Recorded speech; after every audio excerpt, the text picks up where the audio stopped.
There you are. Do not panic. Only you can see me. Come, we have to talk. There you are, Vestige. We must speak at once. Listen well. I have located a safe harbor from which we might plan our course of action. You must meet me there. I woke upon a sandy shore, a stretch of beach outside a bustling city of elves, Vokelgard. The Harborage is in a seaside cave outside the city. It is there that you will find me.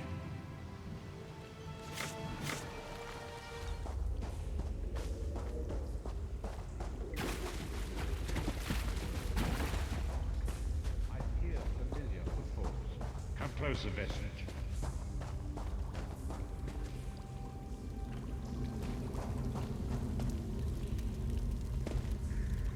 Welcome to the Harborage, Vestige.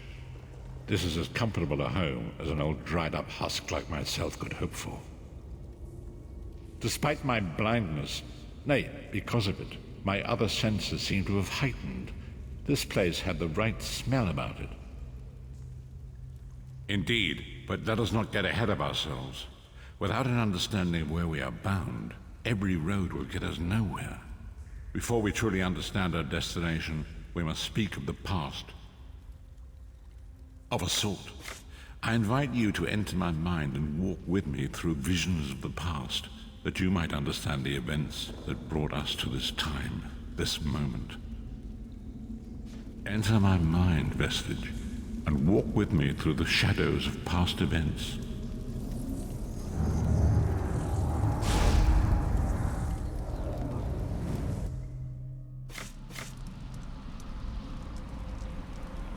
Follow me, Vestige, and learn of the events that precipitated our current crisis.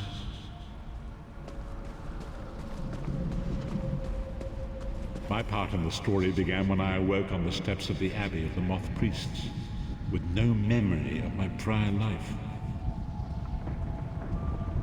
The Moth Priests took pity upon me and brought me into their fold. I was weak and near death.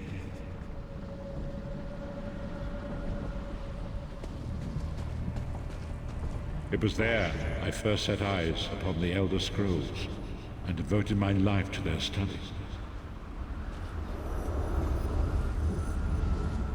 The scrolls allowed me to glimpse the very fabric of reality, but each profound insight dimmed my vision and eventually left me permanently blinded to the light of the world.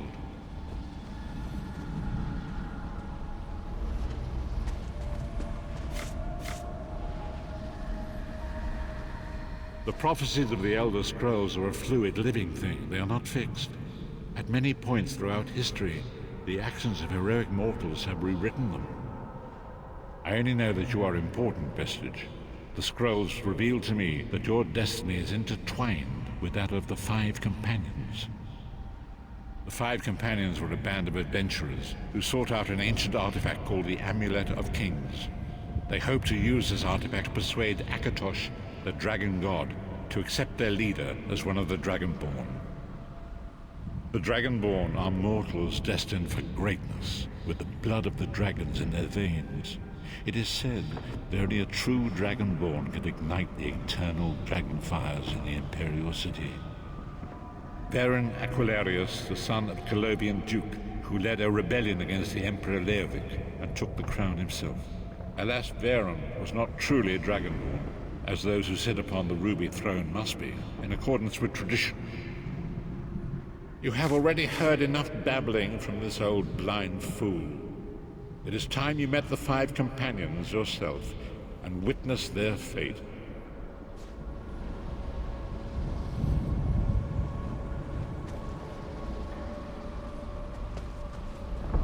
The first companion, Lyris Titanborn, daughter of giants, was the mightiest warrior in the service of the Emperor. Next, Abner Farn, a powerful sorcerer and Grand Chancellor to the Imperial Elder Council. The Red Guard Swordmaster, Sai Sahan, leader of the Imperial Dragon Guard. The Imperial Emperor, Varen Aquilarius, who attempted to light the dragon fires and failed. And finally, Manamako, the traitor, the king of worms, a powerful necromancer, and your executioner.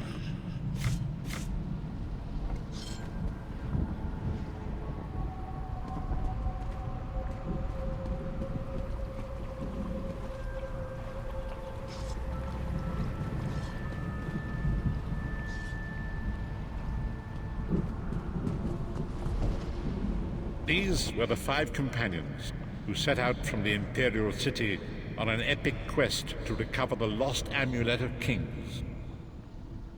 Manamako convinced Varen that the amulet could be used to perform a ritual that would rekindle the dragon fires. He claimed this would please Akatosh and entice him to adopt Varen as one of the Dragonborn.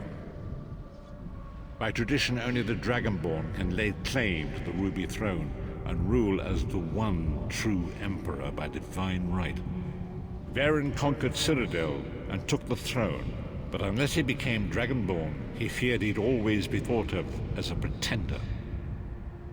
Each of the 5 companions were chosen for their skill and courage, and each was given a special role to perform in the party. Who would you like to know more about?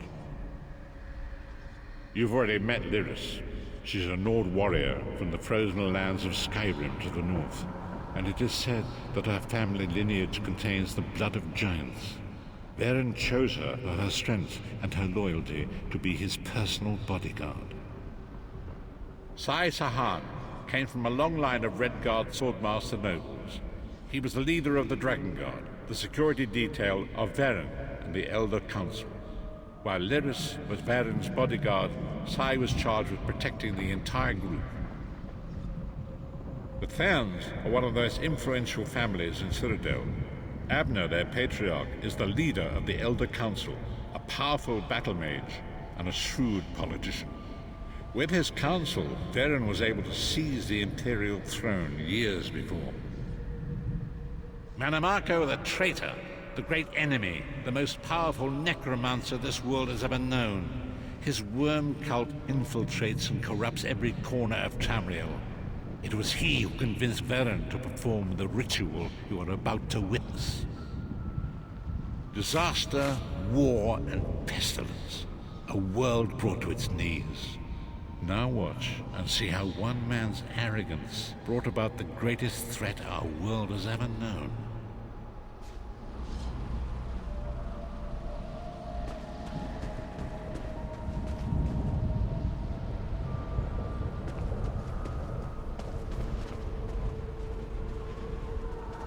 There it is. The Dragonfire Brazier. Manamako, you certain this will work? It will work, my liege. The Amulet of Kings will rekindle the dragon fires and ensure your rightful place as Emperor. You have my word. It better work, Manamako, or you'll find your neck at the business end of my axe. My lord, I wonder if you'd muzzle your half-giant pet. She really is annoying. Enough, both of you. We are here to ensure my lord's rightful claim to the Ruby Throne. Abner, begin the ritual. I have a destiny to fulfill. Yeah. By the lighting of the dragon fires, I claim my rightful lineage. By the fires of creation, let me be reborn. By the will of Akatosh, I proclaim myself Dragonborn.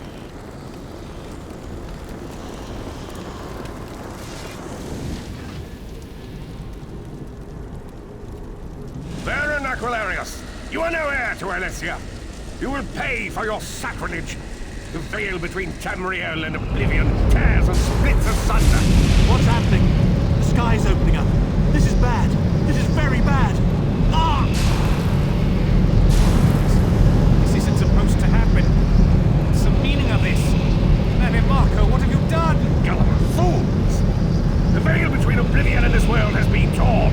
My master, Moloch Bal, is free to claim Tamriel for his own. Akatosh, forgive me!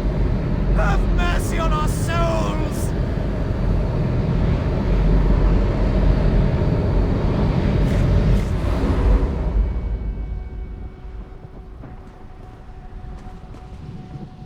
The ritual tore the veil between Nairn and Oblivion, allowing Manimarco to begin stealing the souls his master needed to power the Dark Anchors and initiate the plane melt. Akatosh gave Alessia the Amulet of Kings as a symbol of his covenant with Nan. So long as the amulet remained in the care of Alessia's heirs and the dragon fires remained lit, Tamriel would be protected from the Daedra. Manimarco tricked Varen into breaking the covenant, and the veil between Oblivion and Nan was torn. The Elder Scrolls named this event the Soul Burst. It gave Molag Bal the opportunity to disconnect the souls of Nan from their hosts. Varen was lost. In the chaos of the moment, Sai Sahan took the Amulet of Kings and fled. Leris was captured by Manimarco and delivered to Cold Harbor, the realm of Molag Bal. Tharn remains Chancellor of the Elder Council, and his daughter Clivio rules as Empress Regent. But the true power remains in the hands of Manimarco and his worm cult. When I discovered the truth about the 5 companions, I made subtle inquiries, but apparently not subtle enough. Manimarco got word of my interests and abducted me. He took me to Cold Harbor, where I remained a prisoner until you freed me. The truth is always a threat to evil men. Manimarco feared I would reveal his treachery, and if knowledge of Nan's vulnerability were to become known, it could threaten his master's schemes. Molag Bal does not favor loose ends. Walk with me.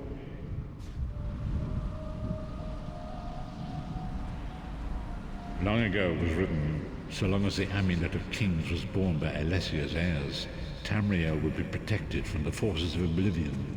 But the Soul Burst tore the veil between worlds and gave Molag Bal the opportunity he desired.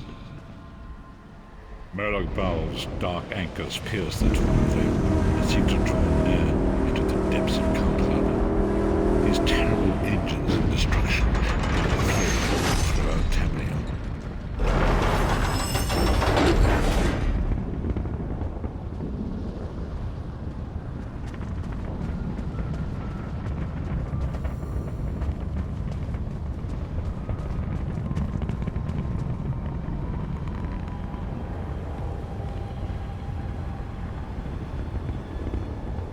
If the Lord of Brutality and Domination is successful, he will merge our world and his own in a terrible plane melt. Few will survive the ordeal, and those that do will be enslaved for all eternity. And so it falls to us, Vistage. We must stop Molag Bal and his dark anchors, or our world is doomed. And now history seems to have caught up with us. Shall we return to the Harborage? As you say.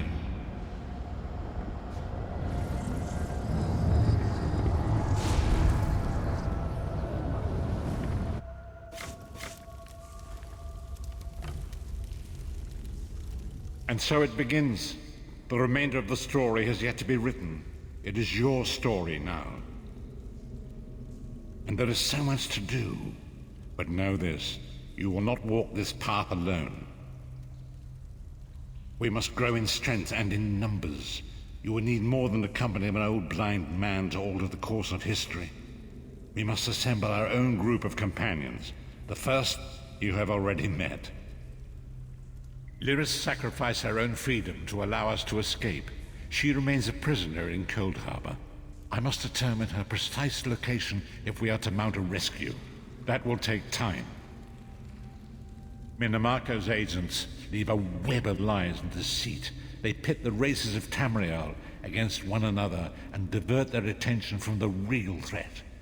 Seek out these agents, wherever they can be found, and expose their lies. Forgive me. Bringing you into my mind seems to have taken quite a toll on me. I must rest. I will contact you when the time is right. Until then, walk in the light, Vistage.